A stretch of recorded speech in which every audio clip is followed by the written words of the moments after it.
says that she loves me. Isn't it lovely when the one you loving is the one you're loving? And let me not apologize, but I'm playing No, with language as I watched they All clone of it. Tyrone. Yes. And, Yes. you talked about it. I'd fallen asleep on it, so I didn't get to even Erykah Badu at the end. I didn't even get to that, but I wanted to, so I went and watched it back, and I think it's an important movie to watch, or and I feel like there's enough, and you brought us through the young man. New York Times, I read the piece on Jewel Taylor, Tuskegee, Alabama, and you walked us through the his mindset of like looking to do a bootleg Scooby-Doo where the detectives are inadequate but somehow uniquely equipped.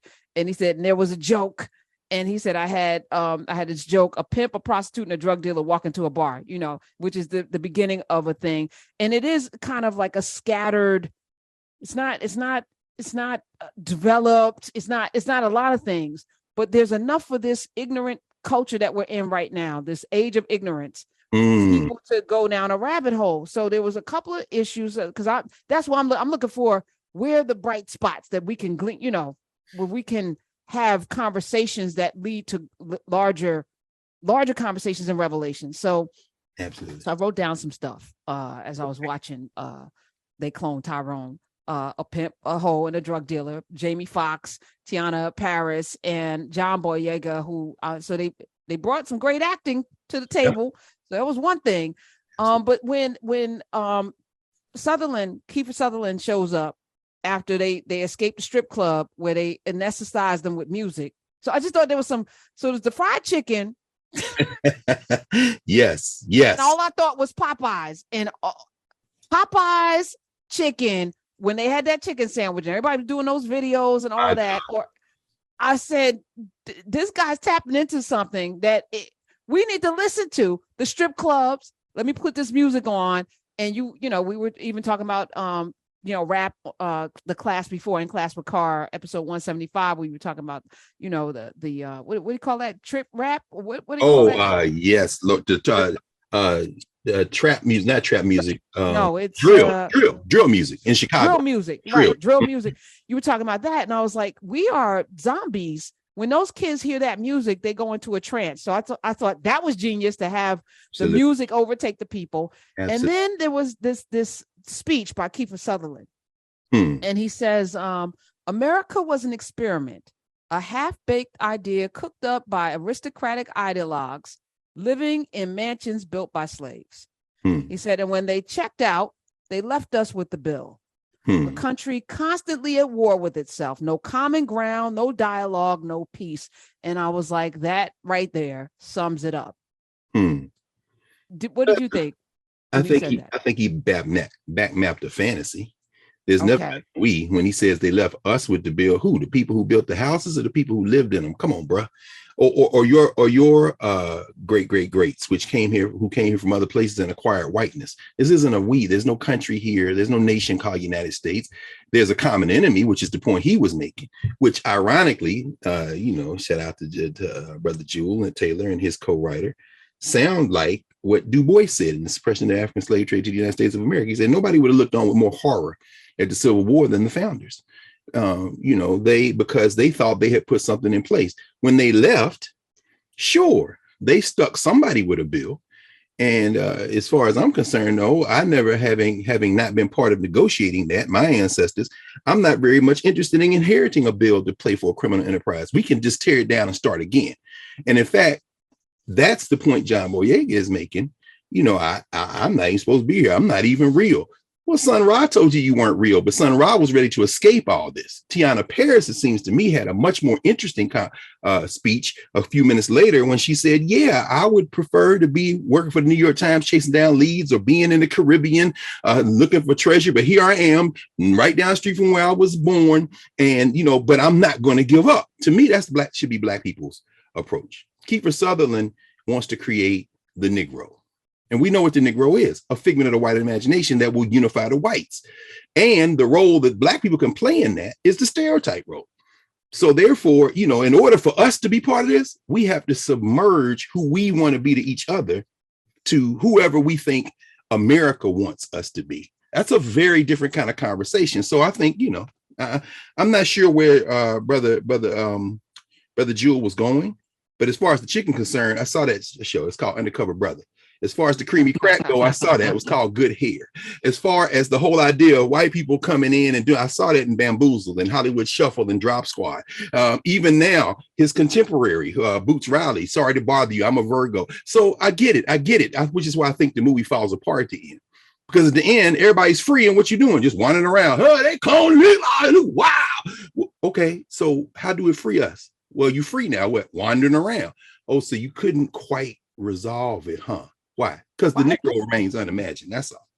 I thought that was the brilliance of it, right? Because if we are only pimps, hoes, and drug dealers to them, which we are, right? Which is why it's easy for people to not have any sympathy or any empathy or any kind of feel when something happens to, when there are thousands of Black women missing, no one cares because we're only hoes, pimps, and drug dealers to them, right? Because that's what the image is. So I also thought it was kind of a message to certain neighborhoods, because the fact that you can clone somebody in LA and all these towns, because in all of these towns, there's a similar construct, not made from us, but foisted upon us, that we actually have, I feel like we have control over.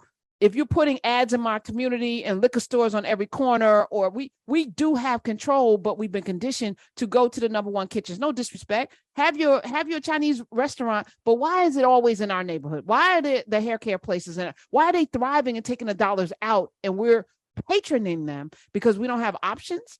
Do you know what I'm saying? So I feel like there was to me, a clarion call to let's look at ourselves and the music and the food that we eat and how we, defile beauty and Blackness, and that it's a government plot to do so. So I was like, yes.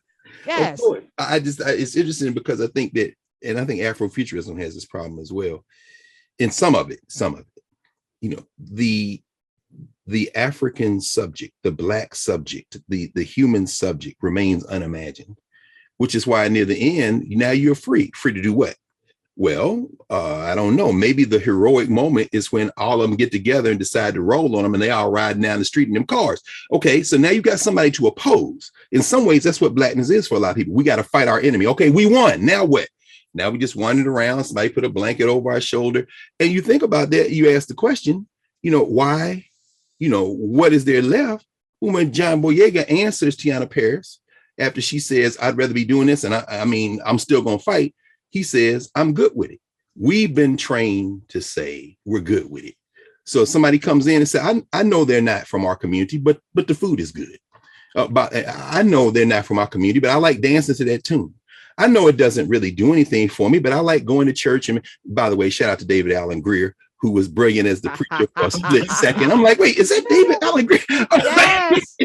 Wait, when they dropped that beat though, I promise you, I was like, I found myself and I was like, oh my gosh, I am indoctrinated. I can't stop moving to this beat. I know there's a pastor that did the wobble in church a couple of Sundays ago. My mother was like appalled. I can't believe they did the wobble. And then everybody got up and did the wobble, and they put a little Jesus behind it. And I was like, we are doomed. I think it's just done. It's done. Mike Jackson tried to tell us we're a slave to the rhythm. But but it's interesting because Slick Charles, Jamie Foxx, and I thought to myself, Slick Charles. And immediately I thought about Antoine Glover, Big G from down here in DC, Go-Go King, who played Slim Charles in The Wire. I think David Simon playing around with Black Lives shows us, within those ecosystems, there's a humanity there. So in other words, we've seen this before, but is this the limits of human possibility for Black folk? Drug dealers with hearts, hoes with hearts, pimps with hearts. Oh yeah, that's your limit. Well, no, I think my limit, I need to define for myself. The movie shows us a social structure that has us in a certain place. What it gets right up against the end of and then goes off, because this is the difficult thing. This is what requires time and study and dialogue, is what after we beat back that social structure, now what? We don't have a plan, but it speaks to the fact that we don't really have a plan. Exactly. I know even this talk about reparations. If tomorrow there's an executive order to give every Black person reparations, I feel like there's going to be a lot of people that will not know what to do with themselves, Right. and be shown to be frauds. But anyway, they cloned Tyrone is the movie. It's on Netflix, I think, and we're talking about that. The Olympia Black moment. I wanted to know because Dr. Carr, the people's professor. I just like that's okay. That's cool. I like it. I like it. Is that a reference to something? Do we know who Olympia Black is, and what does it mean? Not to the best of my knowledge, but the combination is interesting. I mean, the gesture toward the Greek. And by the way, I was today years old when I found out that some of the petty bourgeois Negroes in the world are now vacationing in Greece. That's been added to Dubai and other places as famous. Some people in Crete, and I was having a good time. But I think the whole gesture toward the Greek, Greco-Roman combined with Black, it's almost like a cognitive dissonance. You put them two things together and you say it, then you're frozen. It's almost as if they were listening to a Barney tune. Because remember, we ain't the only ones that's been transformed by music. If you put a Barney tape on, my godson was 2-3 years old, he would freeze in place. And that's when I knew we're not going to play Barney no more on TV, no tape. But Olympia Black is almost like a cognitive dissonance phrase. You're putting two things that don't go together. And so maybe that was what they were gesturing toward. Again, Jill Taylor's young, he's playing with some concepts, and I think he applied his talent. At the same time, there's a language of film. I want to hear what Holly Greenman got to say about this. I haven't seen him. I want to, first of all, I know he's not going to watch it. Somebody have to explain it to him because he don't watch commercial releases. But I will say this though, one of his classmates at UCLA, Ben Caldwell, who we were talking about in class when I was out there in LA last week, that whole LA rebellion was about breaking the language of film. I think that's what Jewel Taylor's trying to do. I think that's what Boots Riley is trying to do. But ultimately, what Holly and them would say is, if you're going to create a new language of film, you're going to have to tap into your own culture. The root of repair is self-repair. It's not a check. It's not compensation. It's not. No, you got to repair yourself. And to do that, you got to turn down these other voices. I'd be interested in hearing seeing what Jewel Taylor comes up with when he isn't using the language of film that's coming from other places, even when it's done by Blacks, to inform his narratives. It'd be very. I knew when Kiefer Sutherland said slaves, I was like, oh, yeah. Immediately I said, yeah, no question. So let me ask you, 866-801-8255. We're talking about they cloned Tyrone. There was a line uttered: assimilation is better than annihilation. And I feel like a lot of us may feel that way. A lot of us assimilate because it's better than annihilation. And I asked myself the question, is it? And I immediately said, hell no, I'd rather not be here than I have to be some version of you that you're comfortable with, of me that you're comfortable with. I'd rather not be here than to conform to that. But that's most people are not going to pick that option. I think that talk about language. I think that's a clear failure of language, because the simple fact of the matter is assimilation is annihilation. I think what they meant, Dr. Du Bois always talks about it. Desegregation is one thing. The rules should apply to everybody. Our friend and comrade in the academy, Sherilyn Eiffel, talks about the 14th Amendment. She said, you ain't got to like me for the 14th Amendment to be the law. So when you talk about desegregation, that's what they were after. What they were not after is losing their institutions. Once you've assimilated, you are a figment of someone else's imagination. You don't have your culture. You don't have you become a blackface version of who they are. And so assimilation is annihilation. So to put that up as that's a false choice. I know what they were trying to get, but again, as you always remind us, language is very important.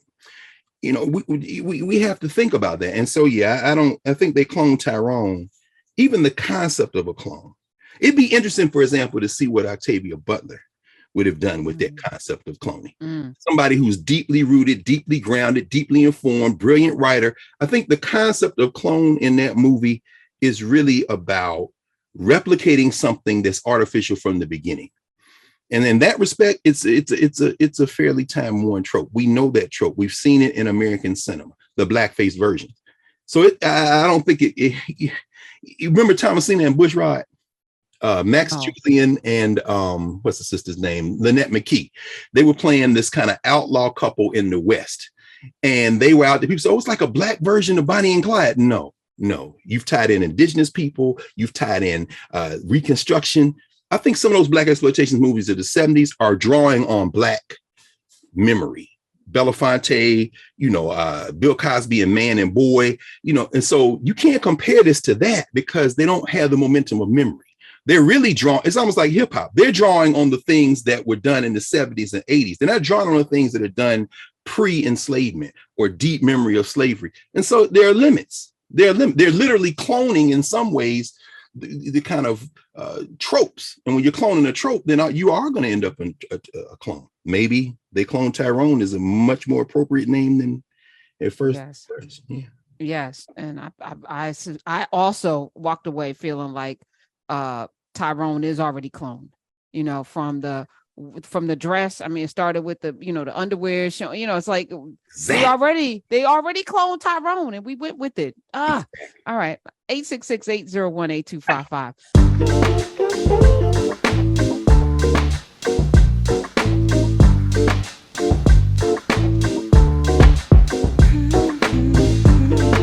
Yeah.